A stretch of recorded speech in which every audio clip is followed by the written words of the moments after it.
I wake before my alarm, the old habit still with me after all these years. Something feels off. The air in my farmhouse sits too still, too quiet.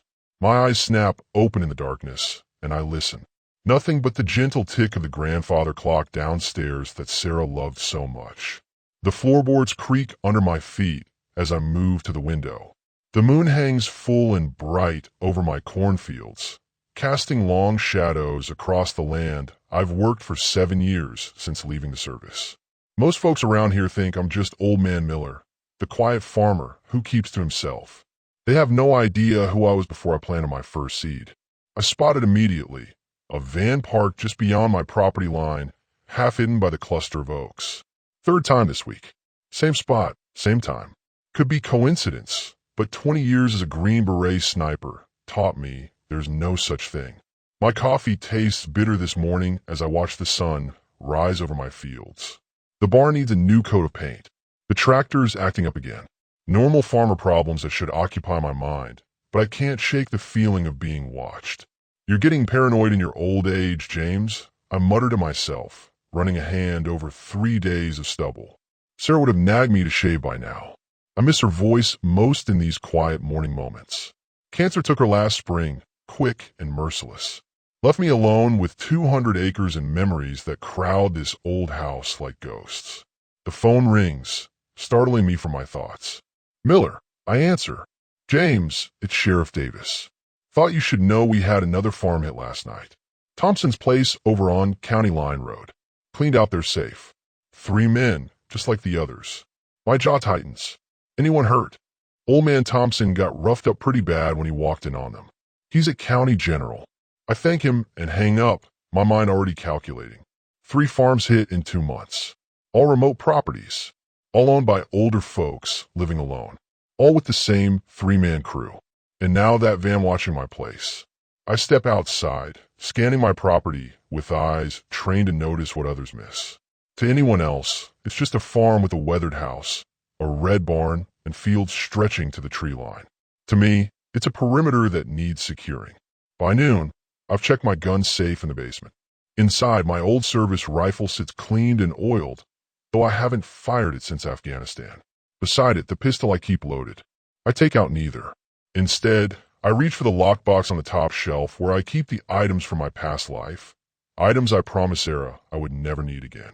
My fingers find the small motion sensors first, then the pressure plates, the infrared triggers, all military grade, all souvenirs from my time training special forces and counter-surveillance. Just in case, I told Sarah when she found them years ago. In case of what? She'd asked, worry creasing her forehead. I never had a good answer then. I do now. By sunset, I placed sensors at key points around the property. Nothing obvious. One disguised as a garden gnome near the back door, another as a bird feeder by the side gate.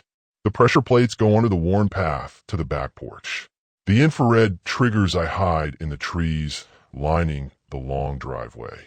All connected to my phone and the alarm system I installed after Sarah died, when the silence of the house became too much to bear. Night falls, and I sit on my porch, nursing a glass of whiskey, looking like nothing more than an old farmer unwinding after a long day.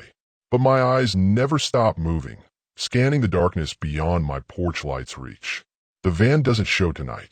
That worries me more than if it had. They've finished watching. Now they're planning. I sleep in the old recliner by the window, my phone beside me, set to alert at the slightest trigger from my sensors. The pistol rests in the drawer of the side table, within easy reach. Just before dawn, I wake and make my rounds of the property. Everything looks normal, but the backlog shows tiny scratch marks, amateur attempts that didn't succeed. They've already tested my security, thinking I wouldn't notice. I smile grimly as I head to the barn. In the back corner, hidden under a tarp, sits my old sniper nest equipment. The rifle case I haven't opened in 7 years. The ghillie suit I promised never to wear again. The night vision goggles that have seen things I've spent years trying to forget. I'm sorry, Sarah. I whisper to the empty barn, but I won't let them take what's ours. I spend the day setting up the blind in the massive oak that overlooks the entire property. By nightfall, I've transformed from Farmer James Miller to Staff Sergeant Miller, spotter of threats, eliminator of risks. But this isn't Afghanistan, and these aren't enemy combatants. These are desperate men making bad choices. I won't take lives on American soil on my own land. The non-lethal traps go in next. Snares that will hold but not harm. Flashbangs that will disorient but not deafen. Even the old PA system from the county fair Sarah used to organize, now wired throughout the property. As darkness falls completely, I settle into my position in the oak tree, night vision ready, farm completely dark. Let them think I'm asleep, vulnerable. 20 years in special forces taught me patience.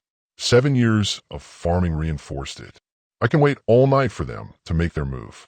And when they do, they'll learn that choosing Old Man Miller's farm was the biggest mistake of their lives. The night air chills my bones as I watch the 3 shadows emerge from the cornfield. They move with the awkward stealth of men who've watched too many movies. Hunched over, exaggerated steps, unnecessary hand signals. Nothing like the fluid movement I learned in special forces. Through my night vision goggles, I study them. Leader in front, confident stride, carrying what looks like a crowbar and lockpicks. Big guy behind him, nervous energy, keeps looking over his shoulder, has something bulky under his jacket. Third man brings up the rear, thin, jumpy, the lookout. Amateurs. Dangerous amateurs. The first sensor trips as they cross into my south field. My phone vibrates silently against my chest. I could call Sheriff Davis now. His cruiser is only 10 minutes away, but something holds me back. Maybe it's the way the leader keeps checking on his companions, or how the nervous one nearly trips over his own feet. These aren't hardened criminals. They're desperate men. I've seen that desperation before in villages across Afghanistan. Sometimes it leads to violence. Sometimes it just needs a different path. They approach my back door, staying low beneath windows. The leader kneels, working on the lock with surprising skill.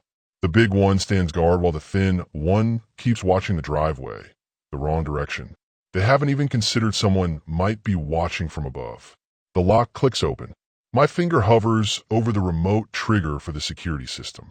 One push and they'll be blinded by lights, deafened by sirens. But not yet. I want to see what they do first. The leader eases the door open, peers inside. All 3 slip into my darkened kitchen. I count to 30, then activate the red laser sight on my rifle. I don't aim at them. Just let the dot dance across the kitchen window. A warning. Inside, I hear a whispered curse. The thin one spotted it. They freeze, then scramble to get out the way they came. Perfect. Time to introduce myself. I press the button for the security system. The night explodes with light and sound. Floodlights blind them as they stumble onto the back porch. The siren wails across the silent countryside. Through my scope, I watch chaos unfold. The big guy bolts, crashing through my cornfield in blind panic. The leader and the thin one dive behind my old tractor, pulling weapons from their jackets. I activate the outdoor speakers. You boys picked the wrong farm, I say, my voice calm and amplified across the property. I can see you clear as day. Your friend is running through my cornfield, setting off every alarm I have. You two are trapped behind a tractor that won't stop bullets. A lie. I have no intention of shooting unless absolutely necessary, but they don't know that. I descend from my blind, moving silently through the shadows as I'd done on countless missions. The familiar weight of the rifle in my hands brings back memories I've spent years burying. The cool focus, the heightened senses, the absolute certainty of my next move. The thin one breaks first, making a dash for the barn.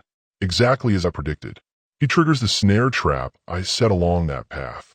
A sharp cry as the rope catches his ankle, lifting him a foot off the ground. Painful but harmless, designed to hold, not injure. One down. I say into the speaker system, making my voice come from everywhere and nowhere. I circle around the tractor where the leader still hides. He's smarter, more calculating, more dangerous. Your options are shrinking by the second.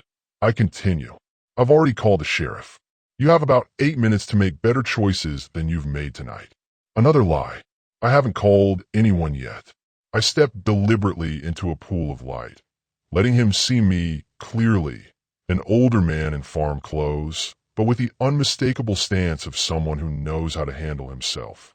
The rifle hangs at my side, pointed at the ground. A calculated risk. 3 men came to rob an old farmer, I say, looking directly at his hiding spot. One's running scared through my corn. One's caught in my trap. And you. I pause, letting him feel the weight of my words. You're making decisions that will determine if you leave my property walking or in a bag. I see movement behind the tractor. Slowly, hands raised, the leader stands. His face is younger than I expected, streaked with sweat and fear. Please, he says, voice shaking. We didn't know. Didn't know what? I ask, keeping my distance. That after 3 tours in Afghanistan, after training as a Green Beret, I might be prepared for 3 amateurs trying to rob my farm. His eyes widen. Good. He's realizing how badly they misjudged the situation. I take a step closer, maintaining eye contact. Your friend in the barn isn't going anywhere. The one in my cornfield has probably hit 3 more alarms by now. The leader swallows hard. We just needed money. We weren't going to hurt anyone. I study him for a long moment. Something in his desperation reminds me of boys I've seen in war zones, making terrible choices because they saw no alternatives. I'm going to check on your friend, I tell him. You have 2 choices. Run, and I call the sheriff with descriptions of all 3 of you. Or stay, and we figure out a better ending to this night. I turn my back on him, another calculated risk, and walk toward the barn. Behind me, I hear him thinking, weighing his options. Then his footsteps follow me. He's chosen to stay. As I reach the thin man hanging from my snare, I hear an unmistakable sound from the direction of my house, the slide of a handgun being chambered. The big guy has circled back, found the weapon I deliberately left visible in the kitchen drawer. What he doesn't know is that it contains no ammunition. I turn to the leader, whose face has gone pale with recognition of the sound. Your friend is making things complicated, I say quietly. I hear the empty click of the trigger before the big guy realizes the gun won't fire. The look of confusion on the leader's face would almost be comical if the situation weren't so dangerous. Empty, I call out toward the house. Check the magazine if you don't believe me. A string of curses erupts from the darkness of my kitchen. The leader beside me tenses, ready to bolt. I place a firm hand on his shoulder. Your friend's making poor choices, I tell him quietly. We need to defuse this before someone gets hurt. I move to the thin man hanging from my snare, still swinging gently, his face twisted in pain. His ankle is swollen, but not broken. I pull my knife from my boot, and the leader steps forward. Don't, he pleads, thinking I'm about to do something much worse than cut his friend down. Relax, I say, slicing through the rope with practiced ease. The thin man drops to the ground with a thud and a groan. I told you, I'm not a killer anymore. The words hang in the night air. 20 years of my life spent becoming the perfect weapon, and now I'm trying to convince 3 would-be robbers I won't use those skills against them. I kneel beside the thin man, examining his ankle. Sprained, not broken. I tell him, my voice professional, detached. You'll live. His eyes are wide with fear, darting between me and the knife I've returned to my boot. Who are you, he whispers. Before I can answer, another sound cuts through the night. The big guy's found the back door, is stumbling down the porch steps, still clutching the useless gun. Marcus, the leader calls out. Stop. The gun's not loaded. Too late. Marcus raises the weapon, pointing it directly at me. His hands shake so badly I doubt he could hit me even with a loaded gun. Still, old instincts die hard. I calculate the distance between us, the time it would take me to reach my rifle, the probability of disarming him before he realizes his mistake. Put it down, son, I say, my voice dropping into the command tone that once directed Special Forces teams through enemy territory. That weapon's of no use to anyone. Marcus hesitates, confusion crossing his face as he pulls the trigger again. Another empty click. The realization dawns slowly. I've been telling the truth. Check the magazine, I tell him. Go ahead. With trembling fingers, he ejects the magazine. Empty, just as I said. The fight seems to drain out of him instantly, his shoulders slumping as he lowers the gun. All of you on the porch, I order, helping the thin man to his feet. He leans heavily on me as we make our way toward the house. The leader follows, keeping a wary eye on Marcus, who looks like he might bolt at any second. 4 men, standing in the harsh glare of my security lights. 3 young, desperate, and afraid. 1 old, tired, but still dangerous. Sit, I tell them, gesturing to the worn wooden chairs on my porch. Once Sarah's favorite spot to watch the sunset. Now the setting for whatever this strange encounter is becoming.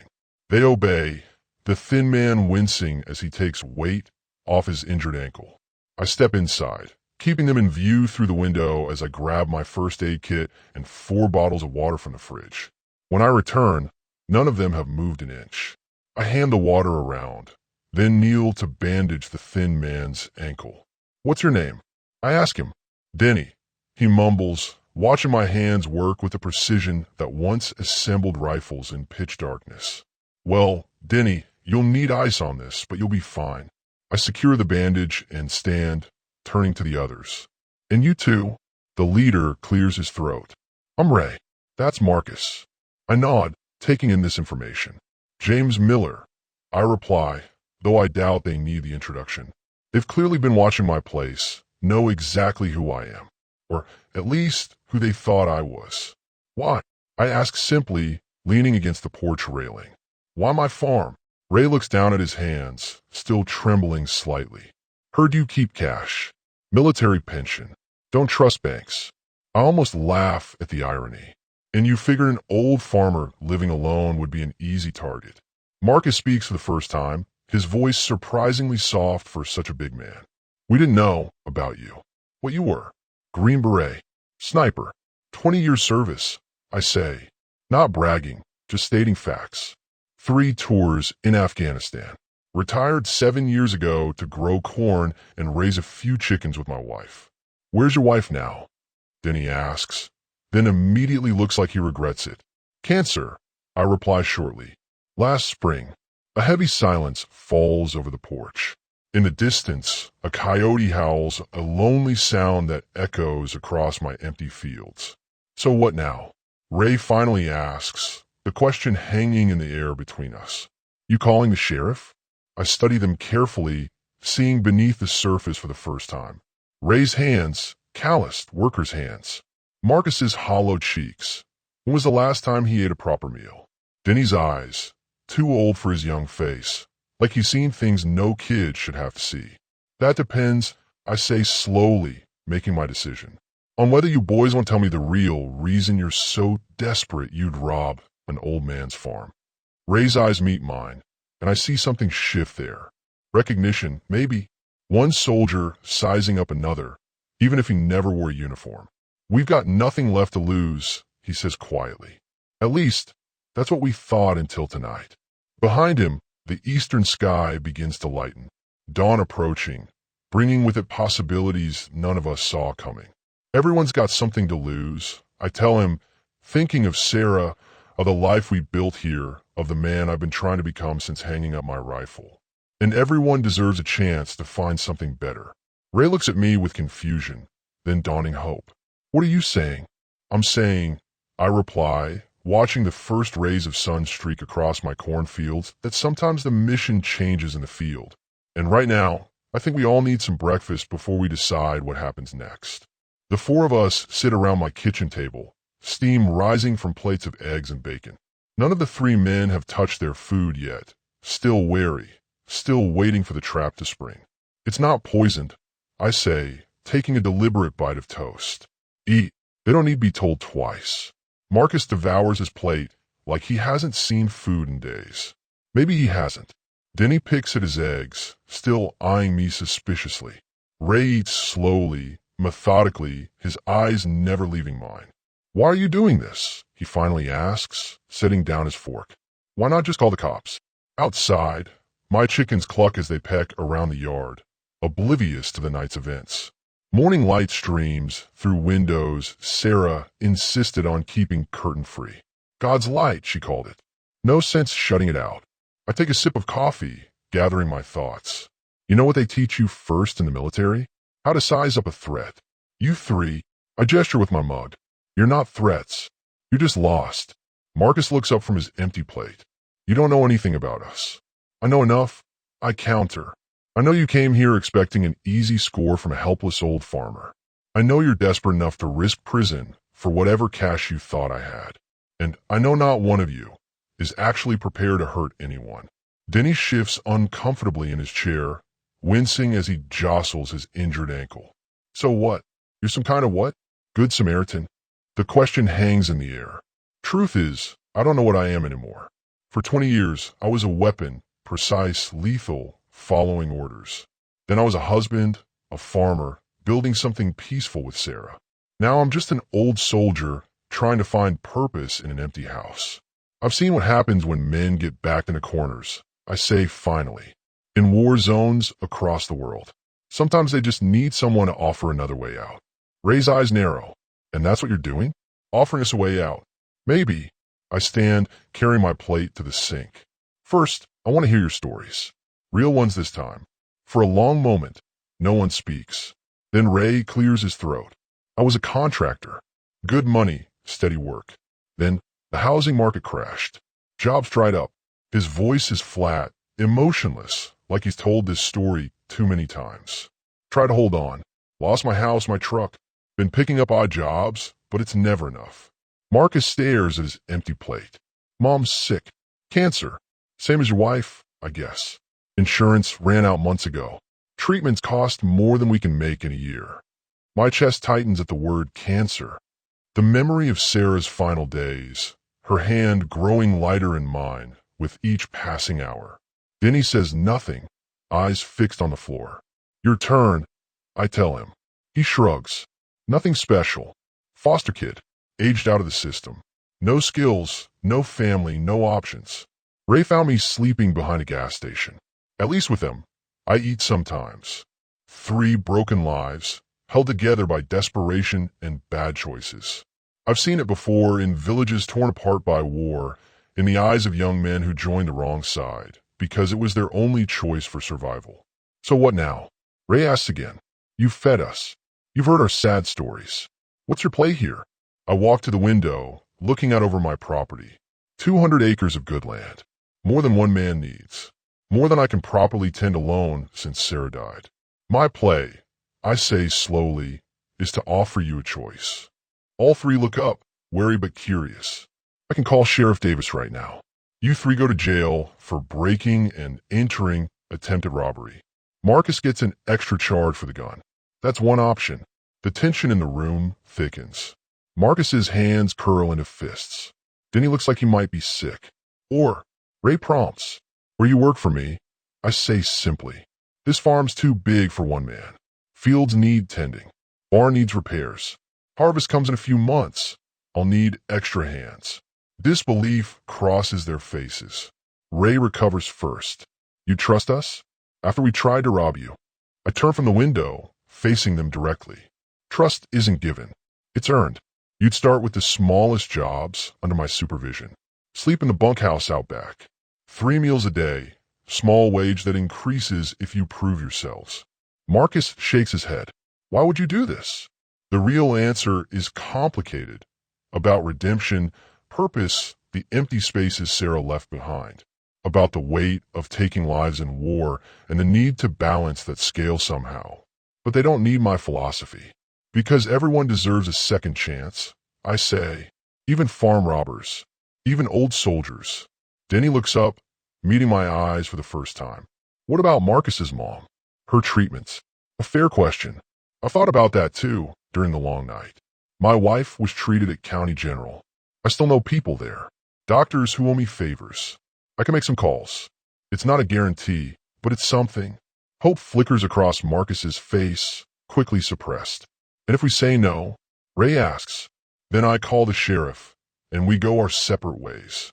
I shrug. Your choice. The 3 exchange glances, having a silent conversation. Ray, clearly their leader, studies me with new eyes. What's the catch, he finally asks. No catch. Just rules. I tick them off on my fingers. 1. No drugs, no alcohol on my property. 2. You work hard or you leave. 3. Any stealing, any violence, you're done and the sheriff gets called. 4. After 6 months, we reassess. Maybe you stay on. Maybe you've saved enough to start fresh somewhere else. It's a risk, bringing these men into my life. But something tells me it's the right call. Maybe it's the soldier in me, recognizing men who need a mission. Maybe it's Sarah's voice in my head, always pushing me to see the good in people. I don't expect an answer right now. I continue. But, yes, Ray interrupts. We'll do it. Ray, Marcus cautions, we should think about this. Think about what? Ray counters. Jail? Running until they catch us anyway. This is the best offer we're going to get. Denny nods slowly. I'm in. After a moment, Marcus sighs. Fine. But if this is some kind of trap. No trap, I assure him. Just a choice. A better one than you had yesterday. Outside, the morning has fully arrived. Sunlight washes over my fields, over the barn that needs painting, the fence that needs mending, the life that needs more than one lonely man to sustain it. First order of business, I say, standing straight, feeling the familiar weight of command settle back on my shoulders, is cleaning up the mess from last night. Denny, you're on light duty until that ankle heals.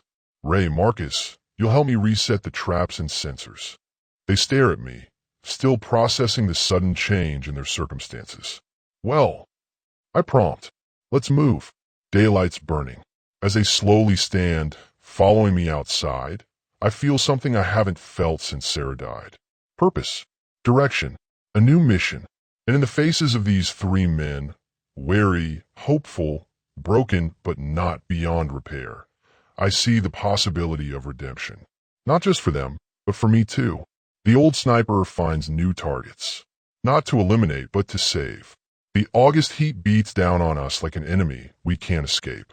2 weeks have passed since the night 3 strangers tried to rob my farm. Now they work beside me in the cornfields, their shirts soaked with honest sweat. Water break, I call out, watching as Ray straightens his back with a wince. Marcus drops his hoe immediately. Denny, ankle mostly healed, limps over from where he's been clearing weeds. We gather under the shade of the big oak tree. The same tree I perched in with my rifle the night they came. Now we sit beneath it like men who've known each other longer than 14 days. How's your mom doing? I ask Marcus as I pass him the water jug. His face, usually guarded, softens slightly.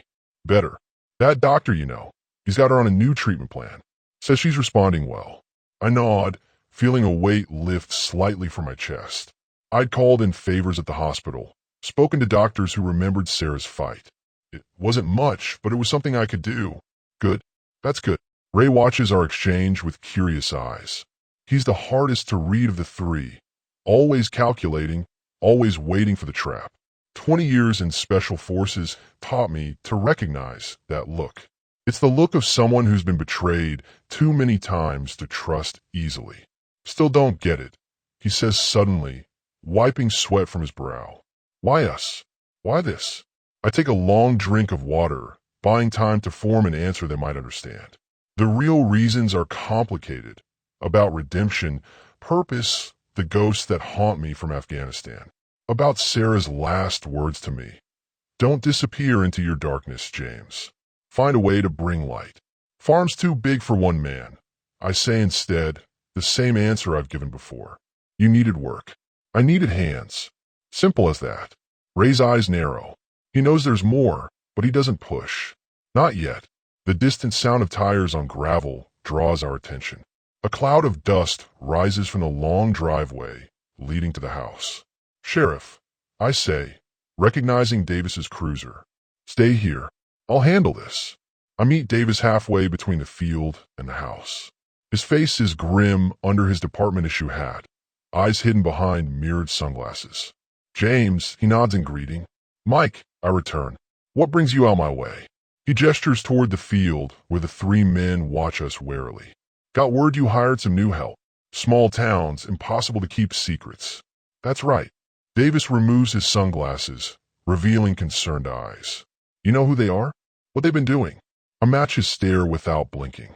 I know enough. 3 farms robbed in the past 2 months. Description matches your new farmhands. He lowers his voice. Thompson's still in the hospital, James. My jaw tightens. The old farmer who got roughed up, in the last robbery before mine. I hadn't asked for details about their previous jobs. Maybe I should have. What do you want, Mike? He sighs, running a hand over his face. Just checking on you, making sure you know what you're doing. 20 years we've known each other. Since high school, before I enlisted, before he became sheriff. He was there when I brought Sarah home, there at her funeral when I couldn't speak through the grief.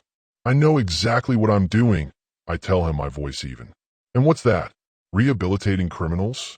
That what they taught you in the berets? The question stings more than it should. They taught me to assess situations, make tactical decisions. These men aren't hardened criminals, Mike. They're desperate. There's a difference. Davis looks past me to where the three stand watching. Thompson might disagree. Thompson surprised them. Things got out of hand. I say, not sure why I'm defending men I barely know. And if they surprise you some night, find your gun safe, decide the straight life isn't paying enough. The question hangs in the air between us. If Davis only knew how prepared I really am. The sensors still active around the property, the security measures in place. No one surprises a Green Beret sniper twice. I can handle myself, I remind him. Always have. Davis shakes his head. Sarah wouldn't want this, James. She want you safe. The mention of my wife's name sends a jolt through me. Don't, I warn him. Don't use her like that. He holds up his hands in surrender. Just worried about you, living out here alone, surrounded by. I'm not alone anymore. I cut him off. That's the point. Something shifts in Davis's expression. Understanding, maybe, or pity. Just be careful. I'd hate to find you like Thompson. Is that all, Sheriff? My voice has gone cold, formal. He sighs, replacing his sunglasses. For now, but I'll be checking in. I watch him drive away, dust settling in his wake. When I turn back to the field, all three men are standing closer than before, having edged toward our conversation. Everything okay, Mr. Miller? Denny asks, the youngest of the group, still awkward with how to address me. Fine, I say shortly. Back to work. Those weeds won't clear themselves. But Ray steps forward, blocking my path. That was about us, wasn't it? I meet his gaze steadily. Sheriff's doing his job, checking on a report of new people in town. Bull, Marcus says. He knows who we are. The tension thickens. 2 weeks of careful trust-building threatens to collapse. I make a split-second decision, the kind that kept me alive through 3 tours. He knows you robbed 3 farms before mine, I say bluntly. Knows an old farmer named Thompson got hurt in the last one. The color drains from Denny's face. Marcus looks away. Only Ray hold my stare. You never asked, he says quietly. I'm asking now. A long moment passes, cicadas singing in the trees around us, the sun beating down mercilessly. It wasn't supposed to happen like that, Ray finally says. Thompson came home early. Marcus panicked. I turn to Marcus, who still won't meet my eyes. Panicked how? I pushed him. Marcus mutters. He fell, hit his head on the fireplace. We ran. The image forms in my mind. An old man like me, alone, bleeding on his floor, while 3 men fled with whatever they could carry. My hands clench involuntarily. You left him there? Injured? Alone? We called 911 from a payphone. Denny interjects quickly. Anonymous tip. Made sure someone would find him. I take a deep breath, processing this new information. The sheriff's concern suddenly makes more sense, as does the weight these men carry. That changes things, I say finally. Fear flashes across their faces. Denny's open panic. Marcus's resigned anger. Ray's carefully controlled dread. Are you calling Sheriff back? Ray asks, his voice level despite everything. I look at each of them in turn. These broken men I've inexplicably taken under my wing. 2 weeks of watching them work, listening to their stories over dinner, teaching them the rhythms of farm life. No, I decide. But from now on, complete honesty. No more surprises. And when harvest is done, we're going to make it right with Thompson. All of you. Relief washes over their faces, followed quickly by confusion. Make it right how? Marcus asks. We'll figure that out, I say. For now, we've got work to do. As we return to the fields, the weight of their past hangs between us. And I wonder, not for the first time, if Sarah would think I've lost my mind or if she'd understand completely. The first chill of October whispers through my cornfields as I watch the three men work the harvester. Ray operates the controls with the same focus he once applied to lockpicks. Marcus and Denny move alongside, ensuring no stalk is missed. After 2 months on my farm, they move with purpose, with pride. From the front porch, coffee warming my hands, I allow myself a moment of satisfaction. They've come far, further than even I expected. The bunkhouse that once held my seasonal workers has become their home. The farm that was once my lonely kingdom now buzzes with activity and, sometimes, even laughter. The screen door creaks behind me. Sheriff Davis steps onto the porch, declining my offered cup with a shake of his head. "Quite a sight," he comments, nodding toward the men in the field. "Never thought I'd see the day." "They're good workers," I reply. "Quick learners." Davis removes his hat, turning it in his hands. "That's not why I'm here, James." Something in his tone puts me on alert. 20 years of combat creates instincts that never fully disappear. "Thompson died last night," Davis says quietly. "Complications from his injuries. Bleeding in the brain they didn't catch in time. The mug nearly slipped from my fingers." "What?" "Medical examiner says it's directly related to the assault, which makes this a homicide investigation now." The harvester's rumble suddenly seems very distant. "Thompson dead. The robbery gone wrong, now a killing. The men I've grown to respect, now potential murderers. You need to tell me where they were that night, James," Davis continues. "I need alibis, witnesses, anything that might clear them." I set my mug down carefully. "You know I can't do that, Mike." His face hardens. "Can't or won't. We've been friends a long time, but this is my job. And my responsibility," I counter. "They work for me. They live under my roof. They killed a man. They made a mistake," I correct him. "One they've been working to make right." Davis shakes his head in disbelief. "Listen to yourself. The James Miller I knew, the war hero, the man who served his country, he wouldn't harbor criminals. His words sting because there's truth in them. The soldier I was would have turned them in immediately, would have seen only the crime, not the men behind it. But I'm not just that soldier anymore. I need to talk to them," I say finally.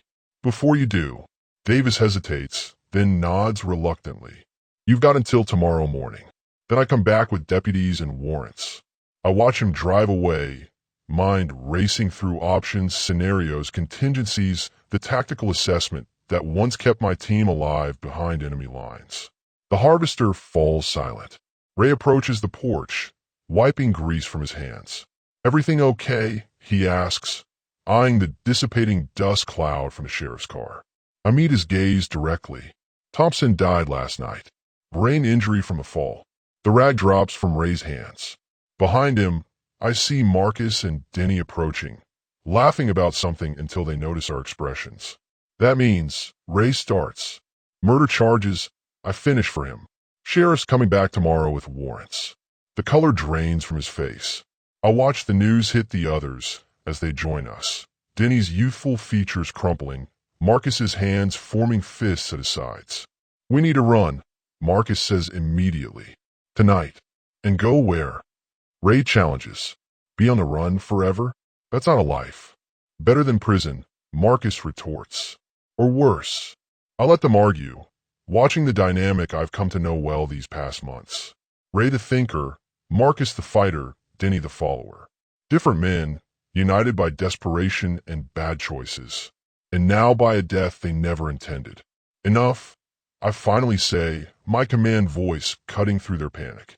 Inside, all of you, around my kitchen table, the same place where I first offered them jobs instead of jail, we sit in heavy silence.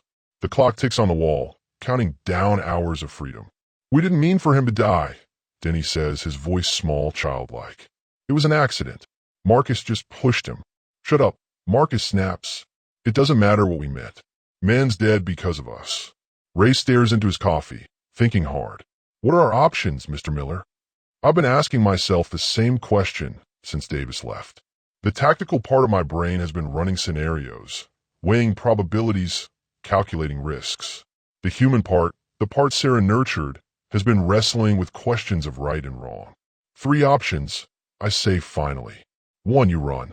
Try to stay ahead of the law for as long as you can.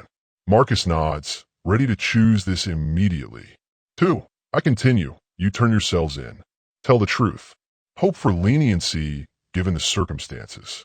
Ray considers this always the pragmatist. What's 3? Denny asks when I don't immediately continue. I take a deep breath. What I'm about to propose goes against every rule I've lived by, every oath I swore to my country. It's something deeper than rules or oaths pushes me forward. I testify that you 3 were here the night Thompson was robbed, working for me, that you couldn't have done it. Shock registers on their faces. You'd lie for us? Ray asks, disbelief evident in his voice. Perjury, I say flatly. A felony. But my word carries weight in this county. War hero, respected farmer, friend of the sheriff. If I swear you were here, they might believe it. The enormity of what I'm offering hangs in the air between us. My freedom, my reputation, my honor, everything I've built, risked for 3 men who came to rob me just months ago. Why would you do that? Marcus asks, suspicion narrowing his eyes. What's in it for you? I look around my kitchen, at the home Sarah and I built, at the life I've been half living since her death, at the purpose I've found in these broken men. 20 years I spent taking lives for my country. I say quietly. Maybe it's time I saved a few instead. Ray shakes his head. We can't let you do that.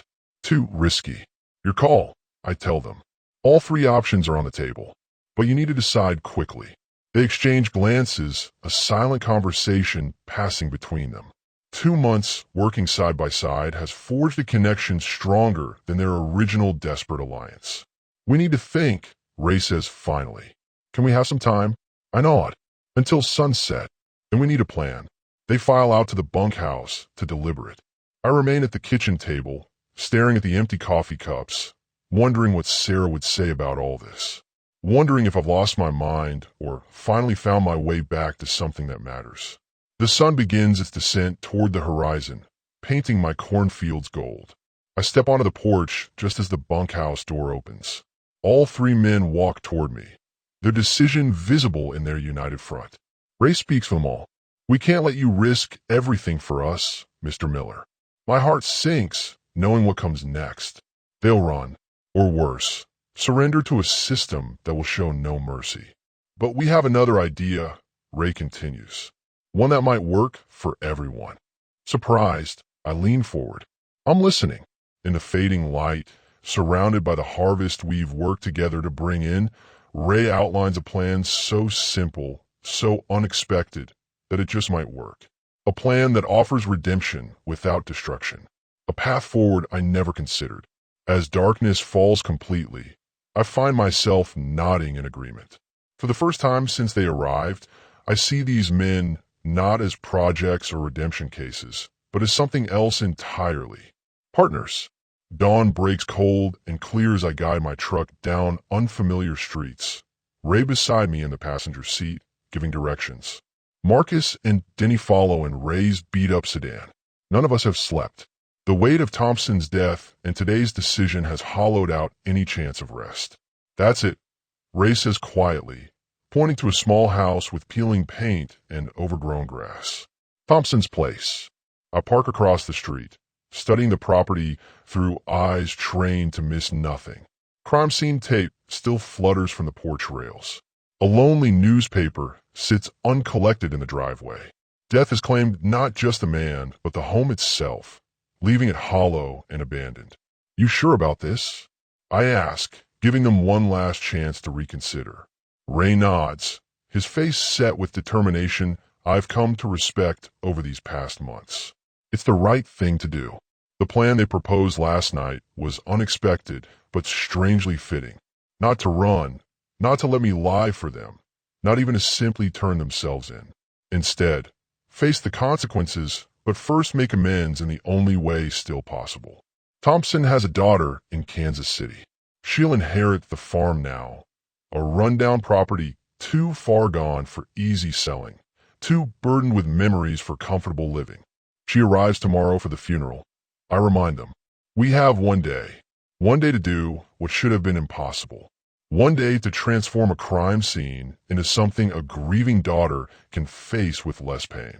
We approach cautiously. The crime scene tape is a boundary none of us take lightly. But Sheriff Davis won't be back until tomorrow morning, and the rural county has few deputies to spare for watching an empty house.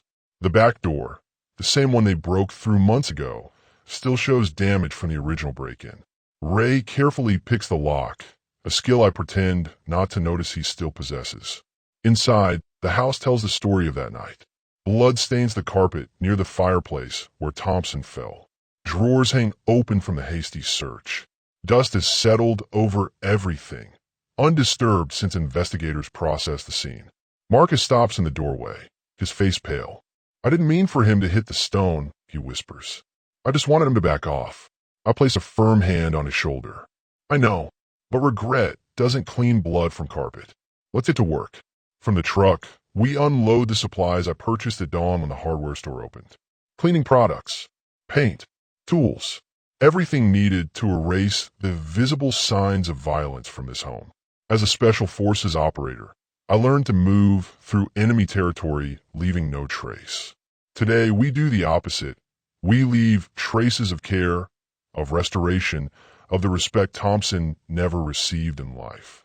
"Marcus, Denny," stir on the carpet. "Ray, help me with these broken hinges." We work in silence at first, each lost in his own thoughts. Then, gradually, Ray begins to speak as he holds a cabinet door steady for me to reattach. "We never knew his first name," he says quietly. "Just Thompson, the farmer with cash in his mattress. A target. Walter," I tell him, driving screws with practiced precision. "Walter Thompson, served in Vietnam, artillery unit, came home to farm the land his father left him." Ray's hands falter slightly. "How do you know that?" "Small town," I reply, and veterans recognize each other. The revelation settles heavily between us. Thompson wasn't so different from me. Another soldier who sought peace in the rhythms of rural life. Another man who survived war only to die violently at home. By midday, the transformation has begun. The bloodstained carpet is gone, pulled up to reveal hardwood floors we sand and refinish. Broken furniture is repaired or replaced with pieces from my own storage barn. The kitchen cabinets that hung askew now stand straight and solid. Denny, working beside me to paint the living room walls, suddenly speaks. "My real dad hit me once. Knocked me into a table corner. I bled a lot." He dips his brush carefully, avoiding my eyes. Foster system took me away after that. Never saw him again. I continue painting, giving him space to say what needs saying. "I always wondered if he felt bad about it," Denny continues. "If he ever tried to make it right somehow." "You can't undo what's done," I tell him gently. "But you can choose what you do next." He nods, understanding passing between us. "That's why I'm here, doing this." By evening, exhaustion has settled into our bones, but the house stands transformed. Clean, repaired, ready for a daughter to walk through without seeing her father's final moments in every corner. As we load our tools back into the trucks, Sheriff Davis's cruiser pulls up alongside us. My heart sinks. A day early. Our time has run out. He steps out slowly, taking in the scene, 4 dusty, paint-splattered men standing beside Thompson's house. "What's going on here, James?" he asks, though his eyes say he already knows. Before I can answer, Ray steps forward. "It was our fault," he says clearly. "Thompson's death. We came to make what little amends we could before we turn ourselves in." Davis looks from Ray to the house, noting the fresh paint, the repaired door, the cleared yard.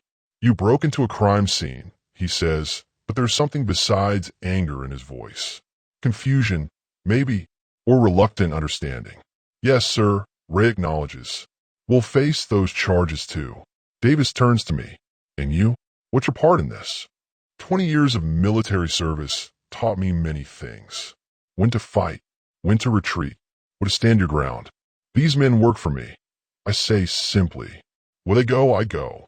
Something shifts in Davis's expression. Respect, perhaps, or recognition of the code I'm following. The soldier's creed that never leaves you, even years after the uniform. "Get in the car," he finally says. "All of you." As we're led to the cruiser, I catch a final glimpse of Thompson's house. No longer crime scene, but not yet a home again. Something in between. Something mending. Like the men now facing their reckoning. Like me. The county jail's visiting room smells of industrial cleaner and stale coffee. I sit on an uncomfortable plastic chair, my legs stiff from sitting through yesterday's court appearance.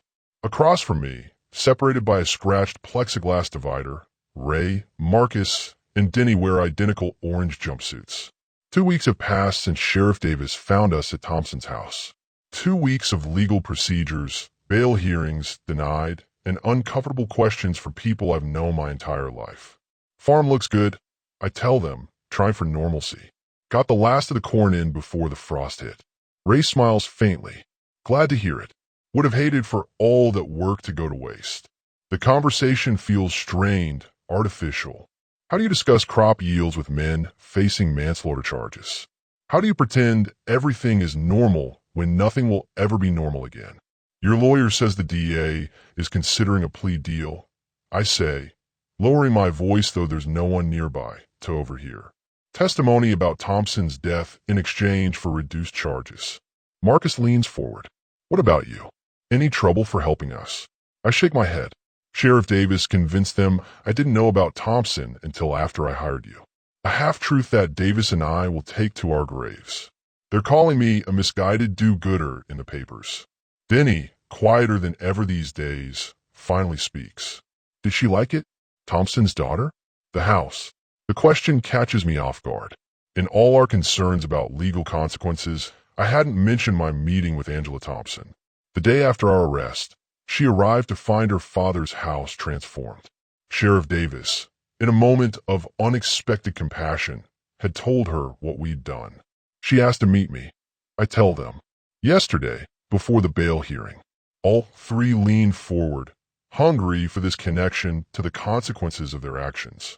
She cried, I say honestly, said her father had let the place fall apart after her mother died, that she'd been trying to convince him to move closer to her in Kansas City, but he was too stubborn. I don't mention how she'd gripped my hand, tears streaming down her face, how she'd asked about the men who'd killed her father, then tried to make amends. The complexity of her grief and gratitude. She's selling the farm. I continue. But she said knowing someone would try to make things right, it helped somehow. Relief crosses their faces. Not absolution, but something close. Confirmation that their effort to make amends meant something, however small. There's something else, I say, shifting in my seat. Something I need to tell you. Their expressions tense, bracing for bad news. They've had plenty of it lately. I've sold 50 acres of my land, I say. East parcel beyond the creek. Got a good price too. Property values are up. Confusion replaces tension. This news seems irrelevant to their situation. The money's being held in trust. I continue. For legal fees first, then for whatever comes next. Mr. Miller, Ray begins, you don't have to. I hold up my hand, stopping him. My wife Sarah and I never had children. Always meant to, but time got away from us. Cancer came too soon. The familiar ache of her absence pulses through me. Duller now, after years, but never truly gone. The farm was supposed to be a legacy, I explain. Something to pass on. Without her, without children, it became just land. Just work. I lean forward, making sure they understand what I'm saying. You three changed that. You reminded me what it means to build something that lasts. To offer second chances. The guard signals that our time is almost up. I speak faster, needing them to hear this. Whatever happens with the trial, however long it takes, there's a place for you when you get out. The farm. A future, if you want it. Stunned silence meets my offer. Denny's eyes fill with tears. Marcus looks away, hiding his emotion. Ray simply stares, searching my face for any sign of deception. Why, he finally asks. After everything. After Thompson. Why us? The guard approaches, ready to end our visit. I stand, my old wound protesting the movement. 20 years I spent following orders, I tell them, taking lives in distant countries. Came home to find peace, but found emptiness instead. I press my hand against the plexiglass. 3 men try to rob my farm. and somehow gave me back purpose instead. They're led away before they can respond. I watched them go, 3 broken men carrying the weight of their mistakes, but walking straighter than they did months ago when they crossed my fields as thieves in the night. Outside the jail, I find Sheriff Davis waiting by my truck. We haven't spoken much since the arrests. Our friendship strained by my choices, his duty. "You really selling part of the farm?" he asks without preamble. News travels fast in small towns. "East Parcel. Never much good for corn anyway." He nods, looking out across the county he's sworn to protect. They could get 5 years. Maybe more. "I'll be waiting," I reply simply. Davis studies me with the same look he gave me when I returned from my first tour overseas, like he's trying to reconcile the man before him with the boy he once knew. "You know what people are saying? That you've lost your mind. That grief over Sarah finally broke you." I shrug. "People talk. Always have." "James," he says, softer now, "are you sure about this? These men, they came to rob you. One of them killed a man very much like you." The question deserves an honest answer. I take my time, watching clouds gather on the horizon, promising the season's first snow. In Afghanistan, I took lives to protect others. I finally say, followed orders, served a purpose larger than myself. Came home to find that purpose gone. I turned to face him directly. These men, they're not so different from soldiers I knew. Lost, desperate, making bad choices because they couldn't see better ones. "They're criminals," Davis counters. "They're men who could be more than their worst mistake." I correct him. "Just like I'm more than my confirmed kills. Just like you're more than your badge." Something shifts in Davis's expression. Understanding, maybe, or at least acceptance. "Thompson's daughter called me yesterday," he says. "Asked if the court would consider her statement." My heart beats faster. "What statement?" "She's requesting leniency. Says knowing they tried to make amends matters to her." Hope, small but real, blossoms in my chest. That could help its sentencing. Davis nods. "Good." He pushes away from my truck. "Well, I've got a county to patrol. You got a farm to run." As he walks away, he pauses. "Those fields won't plant themselves come spring. You might need help." "I'll manage," I tell him. He offers a hint of a smile. "I know you will. You always do." I drive home as the first snowflakes begin to fall, whitening the world around me. The farm appears on the horizon. My house, my barn, my fields now bare after harvest. My kingdom of dirt and memory, but no longer empty. In the years ahead, there will be legal battles, complicated emotions, difficult days. The road to redemption is never smooth or certain. But for the first time since Sarah died, I drive toward home with purpose broader than myself. 3 men tried to rob my farm and found a former Green Beret sniper waiting. I was prepared to defend what was mine. I never expected that what I truly needed defending from was the loneliness that had become my only companion. As I park in front of the farmhouse Sarah and I built, I look toward the bunkhouse. Empty now, but not forever. And I remember what my first commanding officer told me about being a Green Beret. We don't just eliminate threats. We build. We teach. We transform. 20 years later, in ways I never imagined, I'm still following those orders.